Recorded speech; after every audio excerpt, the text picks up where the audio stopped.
Hello दोस्तों, नमस्कार। मैं भी आप सभी का एक बार फिर से बहुत बहुत स्वागत करता हूं इस यूट्यूब चैनल पे। तो साथियों, एक नई शाम एक नई सोच के साथ इस बार फिर से तैयारी करते हैं कि इस बार हमें एमटीएस और हवलदार में जो एग्ज़ाम स्टार्ट हो रहा है 30 सितंबर से लेकर 14 नवंबर के बीच में, जब भी हम लोग का एग्ज़ाम पड़ जाए, किसी भी शिफ्ट में एग्ज़ाम पड़ जाए, तो केवल एक सीट लेने का टारगेट हम लोग को रखना है। तो दोस्तों, उसी के देखते हुए आज की इस सेशन हम लोग एमटीएस का फुल पेपर नंबर 4 हल करने वाले, जो कि जीके, इंग्लिश, मैथ, रीजनिंग के क्वेश्चन हल करने वाले हैं। सबसे अधिक हमें फोकस करना है साथियों जीके प्लस इंग्लिश पे। मैथ रीजनिंग तो केवल उसे क्वालिफाइंग करना था, जिसमें हमारे सभी दोस्त उसे काफ़ी अच्छे से क्वालिफाइंग करके आएंगे। तो साथियों, सबसे बड़ी मुद्दा यहाँ पे खड़ी होती है कि इंग्लिश काफ़ी दोस्तों को काफ़ी परेशान करे। लेकिन दोस्तों, आज के इस सेशन में हम लोग जीके जो 25 क्वेश्चन और इंग्लिश के साथ वो क्वेश्चन 25 करेंगे, जिस पैटर्न पे करेंगे ना कि आपका पेपर बिल्कुल हुबहू वैसे ही पैटर्न पे आने वाला है। तो चलिए दोस्तों, एक नई शाम को काफ़ी यादगार बनाते हैं कि इस बार हमें एमटीएस में एक सीट कन्फर्म हो, एक नई उमंग, एक नई जोश के साथ कि इस बार यार एक तो कुछ नया कर देना है 2024 में, वो भी सितंबर, अक्टूबर, नवंबर के इन तीनों महीना में। ओके दोस्त, तो डेली क्यूज हम लोग का सुबह 8 बजे होती है और दोपहर में 12:30 बजे और शाम को 6:30 PM पे। तो चलिए देखते हैं एसएससी द्वारा बनाया गया प्रश्न कैसा है, क्या हम लोग इसमें हल कर पाते हैं, क्या आप लोग रेडी हैं? बिल्कुल, चलिए। तो देखिए दोस्तों, आज सेशन का पहला प्रश्न हम लोग हल करते हैं। ये रहा, देखिए, डैश पंचवर्षीय योजना स्थिरता के साथ विकास यानी ग्रोथ विथ स्टेबिलिटी के विशिष्ट उद्देश्यों के साथ शुरू की गई थी। तो साथियों, किस नंबर की पंचवर्षीय योजना स्थिरता के साथ विकास के विशिष्ट उद्देश्यों के साथ शुरू की गई थी? याद रखिएगा, चौथी पंचवर्षीय योजना थी। इसकी अवधि, टाइम पीरियड कौन थी चौथी पंचवर्षीय योजना की? तो 1969 से लेके साथियों 1974 के बीच में। इसी बीच में साथियों आप देखेंगे, अब अगर याद होगा आपको, तो 1971-72 में किसके बीच में युद्ध हुआ था? भारत और पाकिस्तान के युद्ध में हुआ था। ओके, तो पहले का हम लोग का डी बिल्कुल राइट ऑप्शन हो जाएंगे। चलिए अगला सवाल देखते हैं। क्वेश्चन नंबर देखिए सेकेंड, संगम कविताओं में किन 3 राजवंशों को मूवेंद्र कहा गया है? तो साथियों, संगम कविता में 3 राजवंशों को मूवेंद्र कहा है, जिसमें एक तो चोल हैं, चेर हैं और पांडे, यानी डी ऑप्शन क्या हो जाएगा यहाँ सबका बिल्कुल राइट ऑप्शन हो जाएंगे। ओके, चलिए अगला सवाल देखते हैं। क्वेश्चन नंबर देखिए थर्ड। एक बात आपसे शेयर करनी सकती, लास्ट में आप सभी का कितना स्कोर बन रहा है, कि आपकी तैयारी किस लेवल की है, आप जरूर अपना स्कोर बताइएगा। इससे पता हमें चलेगी आपकी लेवल तैयारी किस लेवल की है। एक बार सभी से रिक्वेस्ट है। देखिए क्वेश्चन नंबर थर्ड, गोगा नवमी मुख्य रूप से भारतीय राज्य में मनाई जाती है, नाग देवता गोगा जी को समर्पित है। तो साथियों, जो गोगा नवमी है मुख्य रूप से भारतीय राज्य राजस्थान में मनाई जाती है। ऑप्शन सी क्या हो जाएगा? बिल्कुल राइट ऑप्शन, जिसमें नाग देवता जी की गोगा जी को समर्पित होती है। तो सी ऑप्शन क्या हो जाएगा यहाँ से? बिल्कुल राइट ऑप्शन हो जाएंगे। चलिए अगला सवाल देखते हैं। क्वेश्चन नंबर देखिए 4, भगवान सिद्धि विनायक का संबंध किस देवता से है? तो भगवान सिद्धि विनायक का संबंध साथी ये भगवान गणेश जी से है। तो यहाँ से ऑप्शन सी क्या हो रहा है? बिल्कुल हम लोग का राइट ऑप्शन हो जाएंगे। चलिए अगला सवाल देखते हैं। क्वेश्चन नंबर देखिए 5, निम्नलिखित में से कौन सा भारत का सबसे पुराना उच्च न्यायालय है? तो भारत का सबसे जो पुराना उच्च न्यायालय है वो कलकत्ता है। ऑप्शन सी क्या हो जाएगा दोस्तों? यहाँ से आपका बिल्कुल राइट ऑप्शन हो जाएंगे। ओके, चलिए नेक्स्ट अगला सवाल देखते हैं। क्वेश्चन नंबर देखिए 6, करेंसी नोट और सिक्कों को फिएट मनी कहा जाता है, उन्हें ये किस भी कहा जाता है? तो बताइए साथियों, करेंसी नोट और सिक्कों को फिएट मनी कहा जाता है। साथियों याद रखिए, उन्हें अकानूनी निविदा भी कहा जाता है। क्या? कानूनी निविदा भी कहा जाता है। डी ऑप्शन क्या हो जाएगा? सबका बिल्कुल राइट ऑप्शन हो जाएंगे। चलिए अगला सवाल देखते हैं साथियों। क्वेश्चन नंबर देखिए 7, भारतीय संविधान की प्रस्तावना यानी उद्देशिका में कौन सा शब्द यह दर्शाता है कि भारत किसी भी बाहरी नियंत्रण से मुक्त है? तो बताइए दोस्तों, भारत की संविधान में ऐसा किस प्रस्तावना यानी उद्देशिका में ऐसा कौन सा शब्द दर्शाता है कि भारत किसी भी बाहरी नियंत्रण से मुक्त है? तो याद रखिए दोस्तों, संपूर्ण प्रभुत्व संपन्न। ऑप्शन सी क्या आ जाएगा? सबका बिल्कुल राइट ऑप्शन, संपूर्ण प्रभुत्व संपन्न। नेक्स्ट अगला सवाल देखते हैं। क्वेश्चन नंबर देखिए 8, आरंभिक सांस्कृतिक चरण के नीचे 4 स्थलों में से आता है। तो आरंभिक सांस्कृतिक चरण के नीचे 4 स्थलों में से आता है तो वो मेहरगढ़ आता है। ऑप्शन डी क्या हो जाएगा यहाँ से? बिल्कुल राइट ऑप्शन हो जाएंगे। ओके दोस्त, उम्मीद करूंगा आपको हर एक प्रश्न साथियों आप अच्छे से एनालिसिस करके अच्छे से उसे याद कर ले रहे होंगे, क्योंकि दोस्तों अंतिम दिनों की हम लोग की लास्ट तैयारी चल रही है। अब आपकी साथियों मोस्ट केवल एक्सपेक्टेड प्रश्नों में बात हो रही है, और जब एग्जाम आपका 30 सितंबर को होगा उसके बाद पेपर का पूरा एनालिसिस किया जाएगा। लेकिन हाँ, क्वेश्चन वो जो सर सेम आपको, मतलब कि आप जानते हैं कि एसएससी ने इसमें मना कर दिया है, तो लेकिन एक्सपेक्टेड क्वेश्चन हम आपको बिल्कुल अच्छी तरीके से बताने वाले हैं, आप टेंशन बिल्कुल भी नहीं लेंगे। क्वेश्चन नंबर 9 देखिए, भारत के निम्नलिखित में से किस राज्य में बोनाली त्यौहार मनाया जाता है? तो बोनालू त्यौहार साथी याद रखिए तेलंगाना राज्य में मनाया जाता है। डी ऑप्शन यहाँ से क्या हो जाएगा आपका, बिल्कुल राइट ऑप्शन हो जाएंगे। ओके दोस्त, चलिए अगला सवाल देखते हैं। क्वेश्चन नंबर देखिए 10, लीला सैमसन किस शास्त्रीय नृत्य शैली से हैं? तो लीला सैमसन किस शास्त्रीय नृत्य शैली से हैं? तो याद रखिए भरतनाट्यम से हैं। ऑप्शन भी यहाँ से क्या हो जाएगा आपका, बिल्कुल राइट ऑप्शन हो जाएंगे। चलिए अगला सवाल देखते हैं। क्वेश्चन नंबर देखिए 11, प्रायद्वीपीय भारत की सबसे ऊंची चोटी कौन सी है? तो प्रायद्वीपीय भारत की सबसे ऊंची चोटी कौन सी है? तो अनाईमुडी है। ऑप्शन भी यहाँ से क्या हो जाएगा आपका, बिल्कुल राइट ऑप्शन हो जाएंगे। चलिए नेक्स्ट अगला सवाल देखते हैं। क्वेश्चन नंबर देखिए 12, निम्नलिखित में से किसे संसद के शेर के रूप में जाना जाता था? तो संसद के शेर के रूप में किसे जाना जाता था? तो डॉक्टर श्यामा प्रसाद मुखर्जी को साथी संसद के शेर के रूप में जाना जाता था। ऑप्शन ए क्या हो जाएगा, बिल्कुल राइट ऑप्शन। बिल्कुल साथियों जितने भी सवाल होंगे बिल्कुल आप लगेगा ना जब चुनिंदा प्रश्नों का बिल्कुल ओरिजिनल सवाल का लेवल है आज की सेशन से। नेक्स्ट अगला सवाल देखते हैं। क्वेश्चन नंबर देखिए 13, भारतीय संविधान के निम्नलिखित अनुच्छेदों में से कौन सा सार्वजनिक रोजगार के मामलों में अवसर की समानता के अधिकार से संबंधित है?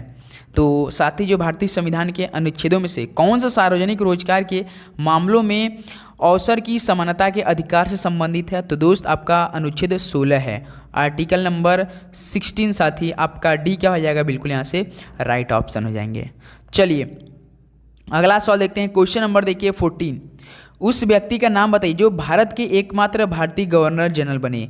तो साथी जो उस व्यक्ति का नाम आपको बताना है जो कि भारत के एकमात्र भारतीय गवर्नर जनरल बने, तो वो कौन थे? तो सी राजगोपालाचारी जी थे। ऑप्शन भी क्या हो जाएगा मेरे भाई, यहाँ से आपका बिल्कुल राइट ऑप्शन हो जाएंगे। ओके चलिए अगला सवाल देखते हैं। क्वेश्चन नंबर देखिए 15, विनिर्मित वस्तुओं का निर्यात व्यापार और वाणिज्य को क्या कर देता है? कम, विस्तार, संकुचित या कमजोर? तो विनिर्मित वस्तुओं का जो निर्यात व्यापार और साथ ही वाणिज्य को मेरे भाई विस्तार कर देता है। ऑप्शन भी यहाँ से क्या हो जाएगा आपका, बिल्कुल राइट ऑप्शन हो जाएंगे। ओके चलिए अगला सवाल देखते हैं। क्वेश्चन नंबर देखिए 16, भारतीय संविधान का अनुच्छेद 76 निम्नलिखित में से किसके कार्यालय से संबंधित है? जो साथी भारतीय संविधान का आर्टिकल 76 है ये किसके कार्यालय से संबंधित है? तो याद रखिए दोस्तों भारत के महान्यायवादी से, और ये भाई साहब मोस्ट इंपॉर्टेंट और एक्सपेक्टेड भी सवाल है मेरे भाई। याद रखें आर्टिकल 76 जो कि भारत के महान्यायवादी के कार्यालय से संबंधित है। अगला सवाल देखते हैं। क्वेश्चन नंबर देखिए 17, राज्यसभा द्वारा धन विधेयक पारित करने की अधिकतम अवधि क्या है? राज्यसभा द्वारा धन विधेयक पारित करने की अधिकतम जो टाइम पीरियड यानी अवधि है वो साथी केवल 14 दिन यानी 2 सप्ताह केवल है, 2 वीक है केवल। याद रखेंगे आप लोग। तो इस तरह से बी ऑप्शन हम लोग क्या हो जाएगा, बिल्कुल राइट ऑप्शन हो जाएंगे। चलिए अगला सवाल देखते हैं। क्वेश्चन नंबर देखिए 18, भारत में अधिकतम भूमि निम्नलिखित में से किस उद्देश्य के लिए समर्पित है? तो भारत में अधिकतम भूमि किस उद्देश्य के लिए समर्पित है? तो ये साथी कृषि के लिए है। ऑप्शन सी क्या हो जाएगा यहाँ से आपका, बिल्कुल राइट ऑप्शन हो जाएंगे। ओके चलिए अगला सवाल देखते हैं। क्वेश्चन नंबर देखिए 19, हवाई द्वीप समूह की राजधानी क्या है? तो हवाई द्वीप समूह की राजधानी क्या होती है? तो सर जी होनोलुलु होती है। डी यहाँ से हम लोग का बिल्कुल राइट ऑप्शन हो जाएंगे। ओके दोस्त चलिए अगला सवाल देखते हैं। क्वेश्चन नंबर देखिए 20, बंगाल के किस गवर्नर जनरल ने सरकार की दोहरी शासन प्रणाली शुरू की थी? तो बंगाल के किस गवर्नर जनरल ने सरकार की दोहरी शासन प्रणाली शुरू की थी? तो वो थे साथियों रॉबर्ट क्लाइव थे। ऑप्शन सी क्या आ जाएगा साथी, यहाँ से आपका बिल्कुल राइट ऑप्शन हो जाएंगे। चलिए नेक्स्ट अगला सवाल देखते हैं। क्वेश्चन नंबर 21, भारत के नवनिर्मित तीसरे सबसे बड़े बाघ रिजर्व का नाम बताइए। तो भारत के तीसरे सबसे बड़े बाघ रिजर्व का नाम गुरु घासीदास तमोर पिंगला टाइगर रिजर्व है। यहाँ पर देख सकते हैं सती नाम भी काफ़ी अच्छा खासा लंबा चौड़ा है, गुरु घासीदास तमोर पिंगला टाइगर रिजर्व, जो कि सती भारत के नवनिर्मित तीसरे सबसे बड़े बाघ रिजर्व है। चलिए अगला सवाल देखते हैं। क्वेश्चन नंबर देखिए 22, भारतीय समाजवाद किस प्रकार का समाजवाद है? तो भारतीय समाजवाद किस प्रकार का समाजवाद है? तो दोस्त ये लोकतांत्रिक समाजवाद है। ऑप्शन सी यहाँ से क्या आ जाएगा आपका, बिल्कुल राइट ऑप्शन हो जाएंगे। चलिए अगला सवाल देखते हैं। क्वेश्चन नंबर देखिए 23। निम्नलिखित में से कौन सा क्षेत्र निर्मित वस्तुओं का उत्पादन करता है? तो कौन सा क्षेत्र निर्मित वस्तुओं का उत्पादन करता है? तो दोस्त ये थोड़ा सा आपका दिमाग का टेस्ट वाला सवाल होता है जो आपका इकोनॉमिक्स से आता है। तो दोस्त जो आपका माध्यमिक यानी सेकेंडरी क्षेत्र होता है ये कैसा होता है, निर्मित वस्तुओं का उत्पादन करता है। ओके चलिए अगला सवाल देखते हैं। क्वेश्चन नंबर देखिए 24। भारत में नई आर्थिक नीति कब शुरू की गई? तो भारत में जो नई आर्थिक नीति शुरू की गई थी ये 1991 में शुरू की गई थी। ऑप्शन यहाँ से कहा जाएगा तो आपका बिल्कुल राइट ऑप्शन हो जाएंगे। चलिए नेक्स्ट अगला सवाल देखते हैं। क्वेश्चन नंबर देखिए 25। डॉक्टर सलीम अली पक्षी अभयारण्य किस राज्य में स्थित है? तो मेरे भाई जो डॉक्टर सलीम अली पक्षी अभयारण्य है ये आपका गोवा राज्य में स्थित है। ऑप्शन सी यहाँ से क्या हो जाएगा आपका, बिल्कुल राइट ऑप्शन हो जाएंगे। ओके चलिए नेक्स्ट अगला सवाल देखते हैं। क्वेश्चन नंबर देखिए 26। अब देखिए दोस्तों आपका जिस तरह से एमटीएस एग्जाम में 25 जीके क्वेश्चन होते हैं उसके बाद 25 आपके इंग्लिश क्वेश्चन होते हैं, बिल्कुल वैसे ही साथियों हम लोग पैटर्न को फॉलो करें। तो अब यहाँ से आपका इंग्लिश के साथियों आप लोग एकदम ध्यान से देखेंगे, बिल्कुल पूरा आपका साथियों पूरा पैटर्न इसी पर होने वाला है। ओके देखिए क्वेश्चन नंबर 26 है, select the most appropriate antonym of the given word. Antonym का मतलब क्या होता है साथियों, विलोम शब्द। तो अब आपको बताना है पोंडरस का विलोम शब्द। यहाँ पोंडरस का मतलब क्या होता है, एक प्रकार का कष्ट कारक, जिससे आप लोग बोलते साथियों कष्ट कारक होता है। तो पोंडरस का कष्ट कारक क्या हो जाएगा, ऑब्लिगेटेड मतलब एक प्रकार का बाध्य होता है या कि लाचार करना होता है। और ग्रेसफुल का मतलब क्या होता है, बड़ी सुंदर सुशोभित। और सोलन का मतलब क्या होता है, एक प्रकार का बहुत फूला हुआ, सूजन घमंडी जिसे बोला जाता है। और एडवर्स का मतलब क्या होता है, हानिकारक। लेकिन पोंडरस का मतलब कष्टकारक, आपका क्या होता है, कष्टकारक होता है, एक प्रकार का परिस्थिति का भी मारा हुआ जिसे बोल सकते हैं। तो इसका आपका एंटोनिम क्या हो जाएगा, तो सर जी आपका ग्रेसफुल हो जाएगा। ग्रेसफुल होगा यानी आपका क्या हो जाएगा, ग्रेसफुल सुंदर सुशोभित। बी ऑप्शन यहाँ से क्या हो जाएगा, बिल्कुल राइट ऑप्शन हो जाएंगे। ओके चलिए अगला सवाल देखते हैं। क्वेश्चन नंबर देखिए 27। Select the option that can be use as one word substitute for the given group of word. One who eats human flesh. अब आपके लिए एक शब्द केवल बताना है, इन सेंटेंस को पढ़ के समझ के इसका अर्थ क्या निकल के आ रहा है, बिल्कुल उसके लिए एक शब्द बताना है। जैसे one who eats human flesh, इसका मतलब सदी जो मनुष्य का मांस खाता हो, तो उससे क्या बोलेंगे, मैमल। मैमल मतलब क्या, स्तनपाई होता है। और आपका वेजिटेरियन मतलब सभी को पता होगा शाकाहारी बोला जाता है। और कार्निवोर साथियों मांस भक्षी इससे बोला जाता है, क्या, जिसे मांस भक्षी। और कैनिबल का मतलब नरभक्षक होता है। तो नरभक्षक को क्या बोलते हैं, जो मनुष्य का मांस खाता हो साथी। तो डी ऑप्शन यहाँ से क्या हो जाएगा आपका, बिल्कुल right option. One who eats human flesh, इसका मतलब जो मनुष्य का मांस खाता हो। ओके चलिए नेक्स्ट अगला सवाल देखते हैं। क्वेश्चन नंबर देखिए 28। From the given option select the one which can replace the given expression. जैसे रिकरिंग एवरी 10 ईयर। अब इसके लिए साथियों वो आपको बेस्ट आपको वर्ड लेना है कि उसके मतलब किसी को रिप्लेस कर सके, एक्सप्रेशन दे सके। जैसे कि रिकरिंग एवरी 10 ईयर्स, इसका मतलब साथी हर 10 साल में आवर्ती। इसके लिए क्या बोलेंगे आप लोग, एक प्रकार का, जैसे कि साथियों रिकरिंग एवरी 10 ईयर का मतलब एक निवेश योजना, जिससे कि कोई योजना होती है जिसमें कि हम लोग हर महीने में कोई एक निश्चित राशि होती है ना कि इसमें जमा की जाती है। जैसे आपने घरों में देखा होगा या कहीं मतलब कोई आता है पैसा लेने, तो एक हर डे को आता है या हर महीने में कि आपको इसमें महीना देना है और 10 साल में आपको फिर से इसका दुगना तिगना करके आता है ना। इसी जैसे फिक्स डिपॉजिट कोई करता है तो आपको इतना महीना देना है, या कोई देखेंगे एक हफ्ता में देता है तो कोई 2 दिन देता, 3 दिन बाद बिल्कुल सेम पैसा देता है। तो इसको क्या बोलते हैं, रिकरिंग एवरी 10, एक प्रकार का हर 10 साल में आवर्ती। उससे क्या बोलेंगे, सेंटेनियल बोलेंगे। सेंटेनियल का मतलब क्या, शताब्दी होता है। और बायनियल का मतलब द्विवार्षिक होता है। और डेसेनियल का मतलब क्या होता है, 10 वर्षों का यानी 10 दशक का। और क्वाड्रेनियल का मतलब 4 साल का हो जाएगा। तो लेकिन यहाँ पर डेसेमियल हो जाएगा, साथ डेसेनियल हो जाएगा। तो सी ऑप्शन यहाँ से क्या हो जाएगा, बिल्कुल राइट ऑप्शन हो जाएंगे। चलिए अगला सवाल देखते हैं। क्वेश्चन नंबर देखिए 29। Choose the correct spelled word. इनमें आपको चूज करना है टैरिफ। टैरिफ का स्पेलिंग क्या होता है, TARIFF होता है मेरे भाई। डी ऑप्शन यहाँ से देखिए आपका बिल्कुल राइट ऑप्शन हो जाएंगे। ओके चलिए अगला सवाल देखते हैं। क्वेश्चन नंबर देखिए 30। ये क्वेश्चन आप साथ एकदम ध्यान से देखेंगे, एकदम ईमानदारी से। Choose the option that best describe the meaning of the given idiom phrase. Idiom phrase यानी मुहावरा से रिलेटेड आपके पेपर में एक सवाल बनेगा। तो यहाँ साथियों ध्यान से देखिएगा, मेमोरी लाइक सीव, इसका मतलब क्या होता है मेरे भाई?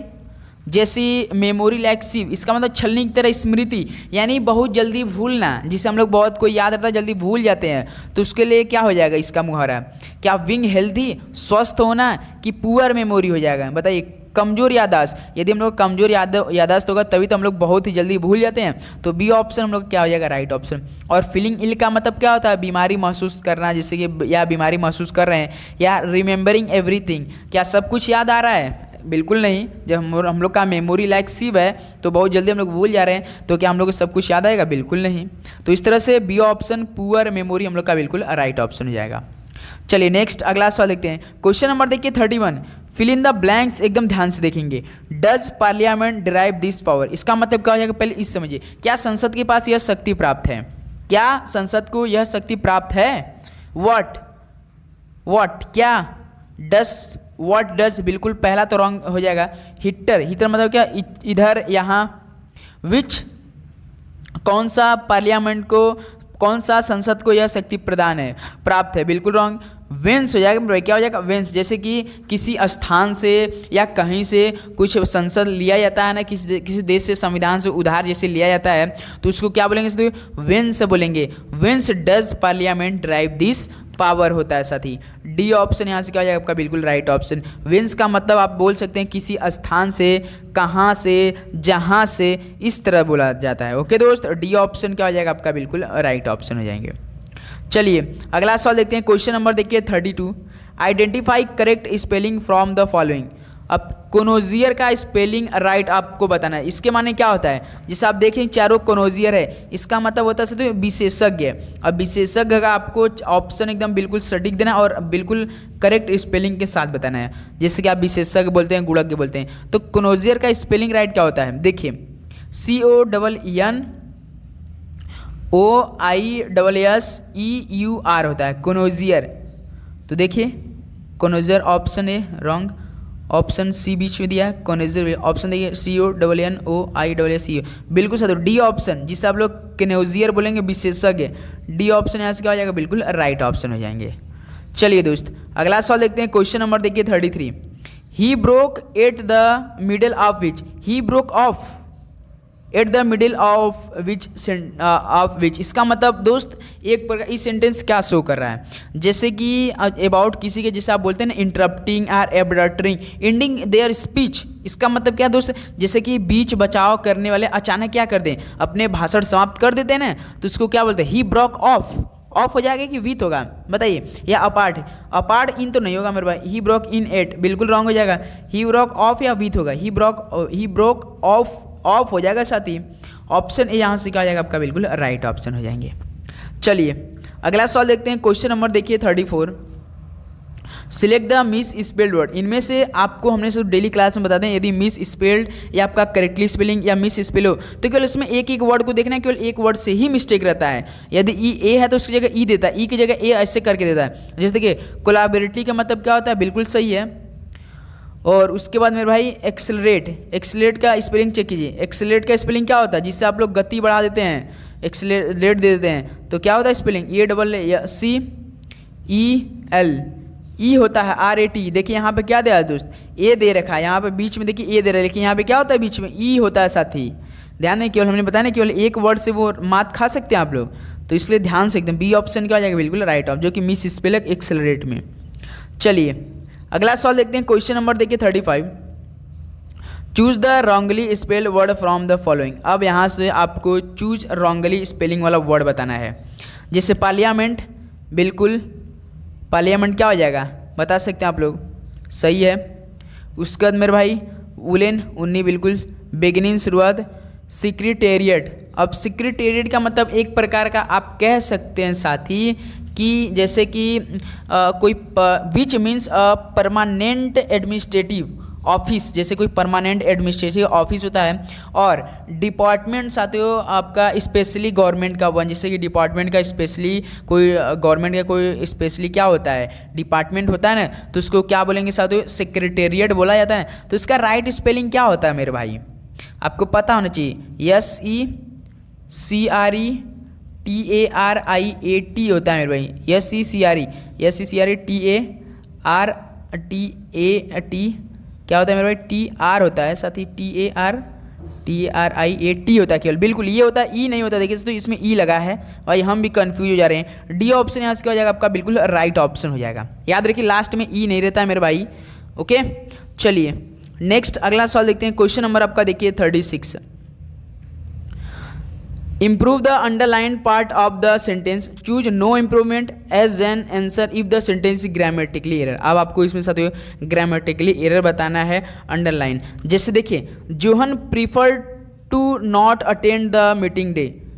तो साथ ही आपको सेंटेंस पढ़ने से, अच्छा सेंटेंस पढ़ रहे हैं तो कुछ आपको अजीब नहीं लग रहा है। जिससे यहाँ पे देखिए John prefers not to attend कि टू नॉट अटेंड, बताइए जोहन प्रीफर क्या किया, नहीं अटेंड किया मीटिंग टुडे, आज नहीं अटेंड किया, तो क्या सदी जोहन प्रीफर नॉट होगा पहले कि टू होगा पहले, बताइए। तो क्या हो जाएगा नॉट, भाई पहले तो John prefer not to attend the meeting today होगा ना। तो यहाँ से इस यहाँ देखिए नॉट टू अटेंड रहता तो बिल्कुल राइट है, लेकिन दोस्तों यहाँ पर टू नॉट अटेंड दिया है। तो इस तरह से ऑप्शन ही हम लोग क्या है, बिल्कुल है, बिल्कुल ये तो पढ़ते पढ़ते ही राइट ऑप्शन आ गया, अपने आप निकल के आ गया। तो 36 का साथी ये ऑप्शन आपका बिल्कुल right option.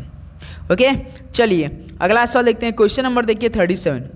Suggest the correct synonym of the word grumpy. Synonyms मतलब पर्यायवाची होता है। अब यहाँ से ग्रम्पी का मतलब क्या होता है साथी, एक प्रकार का चिड़चिड़ा, क्रोधी जिसे बोल सकते हैं। और प्राउड मतलब क्या होता है, गर्व होता है। गिल्टी मतलब कि हम लोग जिसे एक प्रकार का अपराधी महसूस करते हैं। डिसऑनेस्ट का मतलब क्या होता है मेरे भाई, डिसऑनेस्ट का मतलब बेईमानी होता है, एक प्रकार का बेईमान भी होता है। और सरली का मतलब क्या होता है, असभ्य होता है और कर्कश भी होता है। तो आपका ग्रम्पी क्या हो जाएगा, सिनोनिम्स सरली हो जाएगा। डी ऑप्शन यहाँ से क्या हो जाएगा, बिल्कुल आपका राइट ऑप्शन हो जाएंगे। ओके चलिए अगला सवाल देखते हैं। क्वेश्चन नंबर देखिए 38। Select the option that can be use as one word substitute for the given group of word. अब आपको वन वर्ड में बताना है, जैसे someone who lives in solitude.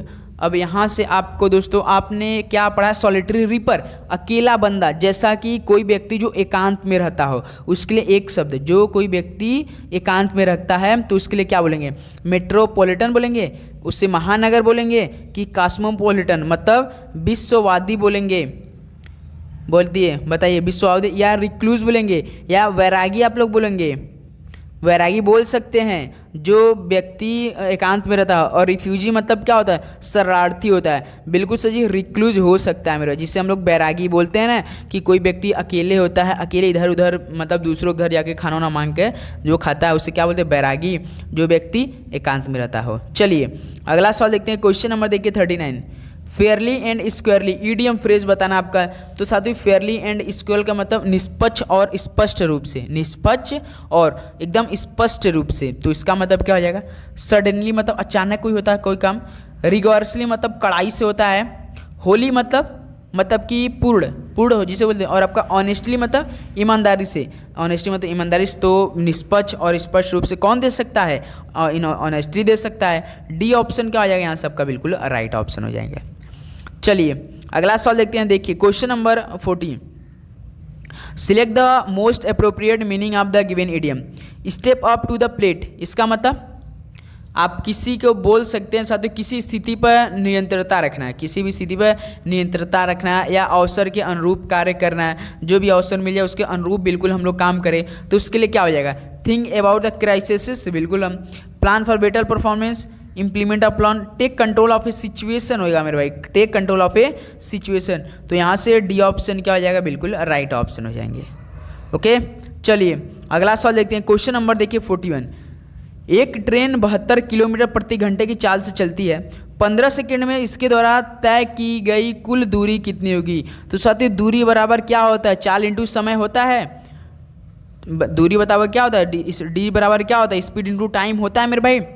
क्या होता है, डी बराबर डिस्टेंस बराबर क्या होता है, स्पीड इंटू टाइम होती है कि नहीं। तो एक ट्रेन 72 किलोमीटर की चाल से 15 सेकंड में इसके द्वारा दी गई। यहाँ पे ऑप्शन यदि आपके इस तरह का सवाल आए तो सबसे पहले ऑप्शन देखिए साथियों, किसमें किस यूनिट में दिया है, जैसे मीटर में दिया है तो यहाँ पर देखिए 72 किलोमीटर प्रति घंटा दिया है, तो 72 किलोमीटर प्रति घंटा को पहले हम लोग किस में चेंज करेंगे, मीटर प्रति सेकेंड में चेक करेंगे। तो चेंज करने के लिए हम लोग किससे भाग गुणा करेंगे, 5/18 से करेंगे कि 18/5 से, बताइए, मीटर प्रति सेकंड में बदलना है। तो याद रखिए दोस्तों 5/18 से इसको हम लोग पहले मीटर प्रति सेकंड में बदलेंगे। देखिए जब 72 × 5/18 को मीटर प्रति सेकंड बदलेंगे तो कितना आएगा, 18 × 72, 4 × 5 = 20, तो यहाँ से 20 मीटर प्रति सेकंड आ गया। तो यहाँ से आपका समय कितना दिया है, टाइम आपका साथी 15 सेकंड दिया है। अब हमसे क्या पूछा है, डी पूछा, यानी दूरी पूछा है।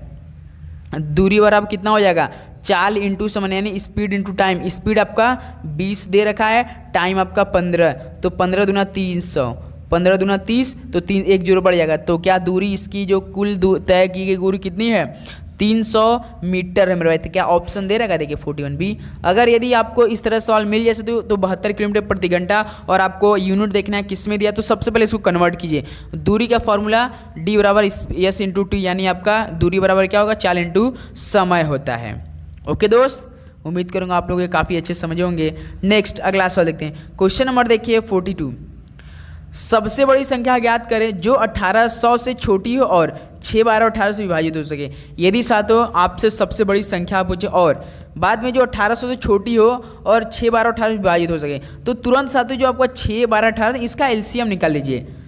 6, 12, 18 का एलसीएम कितना हो जाएगा, डायरेक्ट करते हैं। देखिए हमें एमटीएस में सिलेक्शन लेना है तो टाइमिंग का भी बहुत ध्यान देकर चलना है, जिसे डायरेक्ट कर दीजिए। 6 × 6, 6 × 12, 6 × 18, एक बार 2 से जाएगा, एक बार 3 से, 6 × 12 = 36, तो इसका एलसीएम कितना आएगा 36। उसका डायरेक्ट कुछ नहीं करना, तो 1800 में से आपको 36 को हटा देना है। 1800 में 36 कितना घटाएंगे, आपका कितना आ जाएगा, आपका 4, 9 में से 3 का 6, यहाँ पे एक उधार दिया, उधर 7, एक 17 से 64 होगा। तो साथ ही मेरे जो 1800 से छोटी होने वाली जो मतलब कि जो छोटी होने वाली जो आपका 1800 से छोटी 36 से विभाजित होने वाली संख्या कितनी है, 36 यहाँ पे आएगा बस। तो इसके बाद आपका छोटी संख्या जो 36 से विभाजित होने वाली संख्या कितनी हो जाएगी, 1764 हो जाएगी। साथ ही बी ऑप्शन क्या हो जाएगा, बिल्कुल राइट ऑप्शन। इस तरह के सवाल आए तुरंत एलसीएम निकालिए, उसके बाद जो सबसे बड़ी संख्या जिसमें 1800 दिया तो उसमें माइनस करिए डायरेक्ट। टाइम की बहुत बेहतरीन बचत है यहाँ से। ओके दोस्त, चलिए अगला सवाल देखते हैं। क्वेश्चन नंबर देखिए 43। किसी कोड भाषा में एप्रिसिएशन को इतना लिखा जाता है तो परसेप्शन को कैसे लिखा जाएगा। चलिए साथियों, इस सवाल को यदि आपके पेपर में इस तरह का सवाल आ जाए तो आपको साथियों पेन भी उठाने की जरूरत न पड़े। आज की सेशन में ट्रिक बताएंगे। जैसे देखिए एप्रिसिएशन कितना नंबर लेगा ना, जो हमसे पूछा जैसे परसेप्शन पूछा ना, तो पी देखिए पहले, जैसे परसेप्शन में देखिए पहला अक्षर कौन है, पी है। अब उस प्रश्न में देखिए पी कौन से नंबर पे आ रहा है, जैसे देखिए एप्रिसिएशन में साथ यहाँ पी आ रहा है, तो पी देखिए किस नंबर, क्या नंबर दिया है, 7, तो 7 लिख दीजिए। अब देखिए ऑप्शन में हर में 7 7 दिया है। उसके बाद देखिए ई दे रखा है, तब फिर नंबर देखिए इसमें एप्रिसिएशन प्रश्न में एप्रिसिएशन में ई किस नंबर पे है और कितना नंबर दिया है। देखिए 1 2 3 4 5वें नंबर पे ई दे रखा है ना, तो इसमें देखिए 5वें नंबर कौन है, 7 7 8 3 है, तो 7 3 देखिए सभी ऑप्शन में 3 है। यहाँ पर देखिए ऑप्शन सी को हम लोग काट सकते हैं क्योंकि ऑप्शन में 2 दे रखा है शुरुआती में, क्यों यहाँ पे 3 है और बिल्कुल एक ऑप्शन कटा। उसको देखिए आर, अब देखिए प्रश्न में आर देखिए किस नंबर पे और कौन कितना नंबर दिया, इसका कोड कितना किया है। देखिए APPR, यहाँ पे आर का देखिए नंबर 8 दे रखा है, यहाँ पे 8, तो हम 7 3 8 कर सकते। क्या 7 3 8 है, देखिए यहाँ बिल्कुल है, 2 में है, लेकिन देखिए बी ऑप्शन में 7 3 9 दे रखा है। इसका मतलब 2 ऑप्शन ए होगा या तो ऑप्शन डी होगा। उसके बाद देखिए सी, अब सी देखिए इसमें कौन से नंबर पे एप्रिसिएशन, देखिए सी दिया 1 2 3 4 5 6 नंबर पे, 6वां नंबर पे कौन सा नंबर है, 1 2 3 4 5 6 2, 7 3 8 2 7 3 8 2 7 3 8 7 3 8 3, देखिए साथी ऑप्शन डी देखिए 7 3 8 3 है, लेकिन यहाँ पे 7 3 8 2 है। इसका मतलब साथी ऑप्शन ए हम लोग का बिल्कुल राइट ऑप्शन हो जाएगा। क्या कोई दिक्कत प्रॉब्लम हुई साथी? बिल्कुल उम्मीद करूंगा एकदम नहीं। इस तरह का सवाल साथियों केवल नंबर देखना है, प्रश्न में ही हल करना है। जैसे इसको परसेप्शन का इसका पूछा है ना, बस देखिए एप्रिसिएशन में किस नंबर पे कौन कौन अल्फ़ाबेट किस नंबर का कोड किया है, बस वही देख कर साथियों हमको फिल करना आता है, लिखना होता है और कुछ भी नहीं। ओके दोस्त, चलिए अगला सवाल देखते हैं। क्वेश्चन नंबर देखिए 44। उस शब्द का चयन कीजिए जो दिए गए शब्दों के अक्षर से प्रयोग से बनाया जा सकता है। जैसे एग्जामिनेशन दिया, अब हमको इससे ऐसा देखना है कि इन चारों ऑप्शन में कौन बन सकता है, प्रयोग से बना सकते हैं। जैसे देखिए एग्जामिनेशन, एग्जामिनेशन दिया है और इसमें एनिमल दिया है, एनिमेशन दिया है, नेशनल दिया है, एग्जामिनर।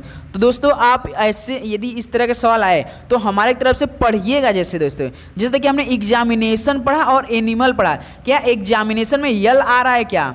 बताइए यल आ रहा है क्या? नहीं आ रहा है। तो देखिए पहला ऑप्शन कट गया। उसके बाद दोस्तों देखिए एनिमेशन, बिल्कुल यल नहीं एनिमेशन, लेकिन ये बन सकता है भाई जी। नेशनल देखिए, नेशनल में यल आ रहा है तो इसको भी काट दीजिए। उसके बाद में एग्जामिनर, आर देखिए इसमें आ रहा है, इसमें आ रहा है क्या? एग्जामिनेशन में आर आया है क्या? जो प्रश्न हमसे एग्जामिनेशन में पूछा, क्या एग्जामिनर में एग्जामिनेशन में आर है क्या? बिल्कुल नहीं। तो इसको भी उठा कट कर दीजिए।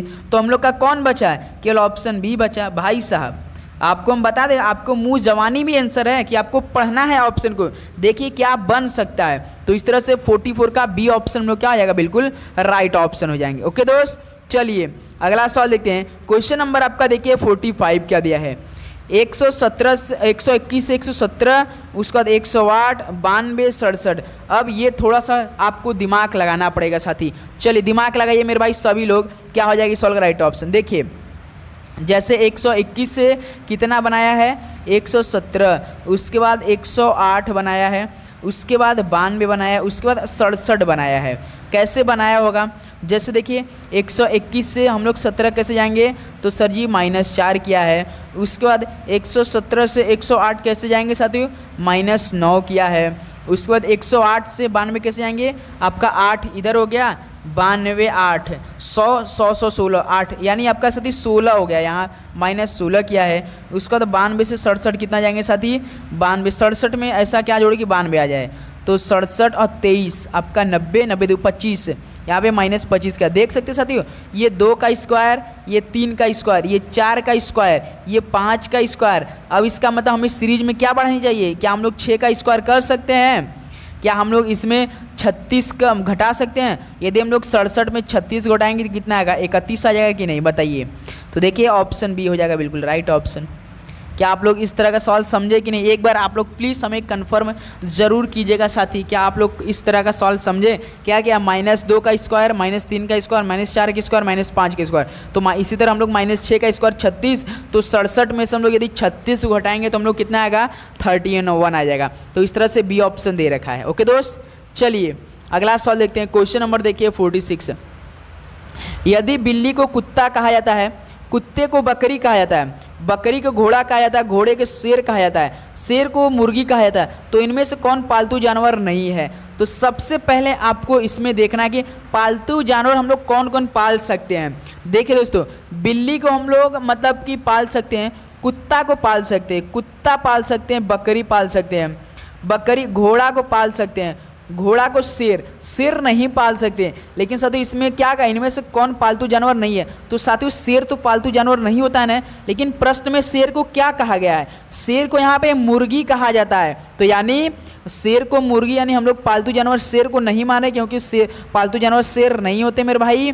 तो याद रखिए शेर को यहाँ क्या कहेगा? मुर्गी। तो इसका राइट ऑप्शन क्या हो जाएगा? मुर्गी हो जाएगा। आपको एकदम आसान में हम भाषा में बताएं अगर इस तरह का सवाल आए साथी, है ना। जैसे कि यहाँ पे आपको दे रखा है कि इनमें से कौन पालतू जानवर नहीं है ना, तो आपको ऐसे भी सवाल पूछ सकता है कि शेर को इसमें क्या कहा गया है? तो शेर को इसमें मुर्गी कहा जाता है, तो आप मुर्गी। यदि मान लीजिए हम आपसे पूछ जाए कि घोड़ा को क्या कहा जाता है, घोड़े को इसमें क्या कहा जाएगा? तो घोड़ा को देखिए, बिल्ली को कुत्ता कहा जाता है, कुत्ते को बकरी, बकरी को घोड़ा, घोड़े को शेर का है, तो घोड़ा यहाँ पे क्या हो जाएगा? शेर हो जाता है। लेकिन यहाँ पे सब पालतू जानवर थोड़ा सा घुमाया है सवाल। तो आप जानते हैं शेर कभी पालतू जानवर होता नहीं है, लेकिन प्रश्न में जो आपका शेर है, शेर को क्या कहेगा? मुर्गी। तो हम लोग को इस तरह से सी ऑप्शन क्या हो जाएगा? मुर्गी आपका बिल्कुल राइट ऑप्शन हो जाएगा। ओके दोस्त, चलिए अगला सवाल देखते हैं। देखिए क्वेश्चन नंबर 47।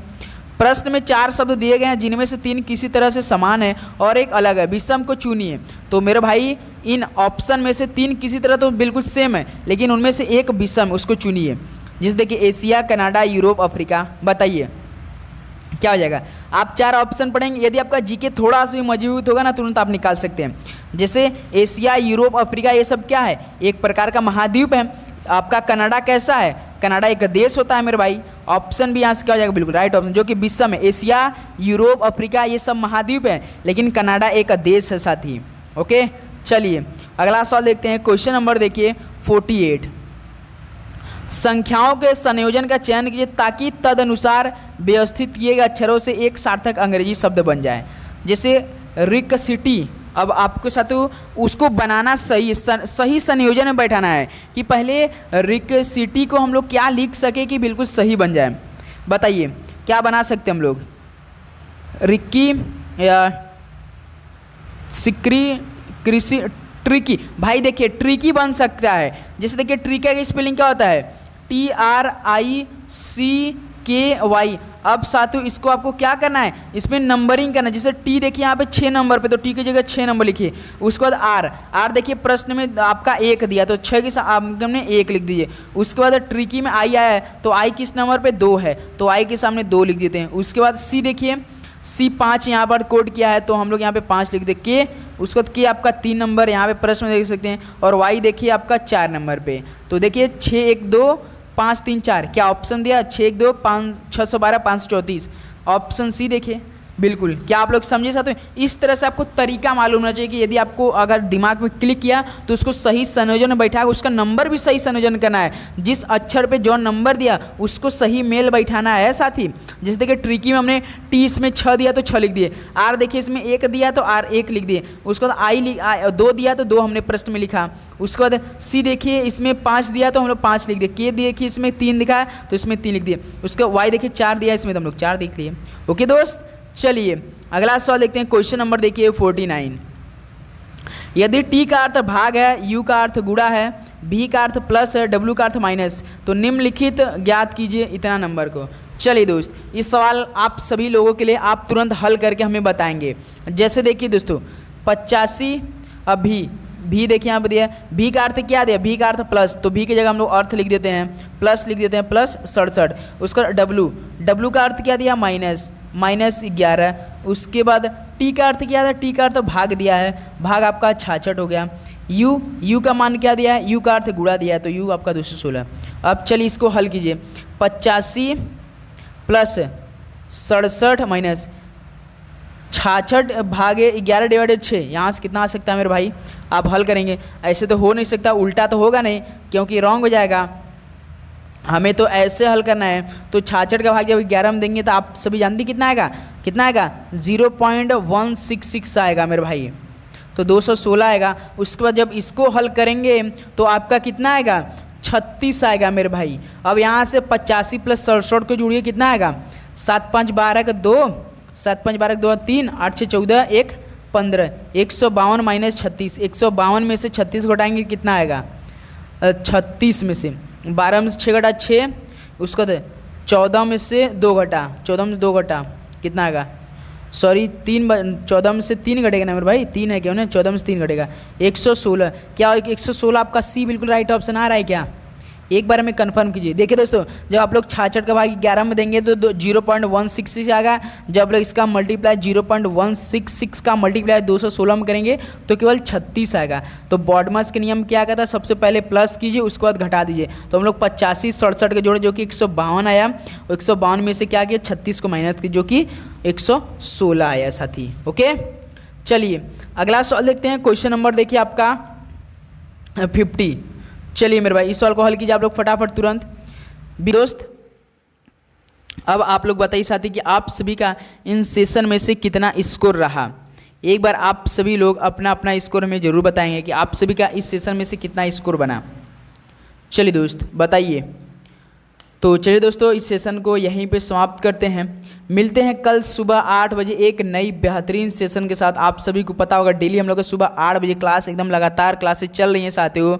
तो आप सभी से रिक्वेस्ट चैनल पे जितने भाई सब्सक्राइब करके बेल नोटिफिकेशन जरूर ऑन करेंगे। ओके दोस्त, चलिए तो इस सेशन को यही समाप्त करते हैं। आप सभी अपने एग्जाम के लिए बहुत ही अच्छी तरीके की तैयारी कीजिए, पढ़ाई करते रहिए। All the very best. धन्यवाद आप सभी को। शुभ रात्रि।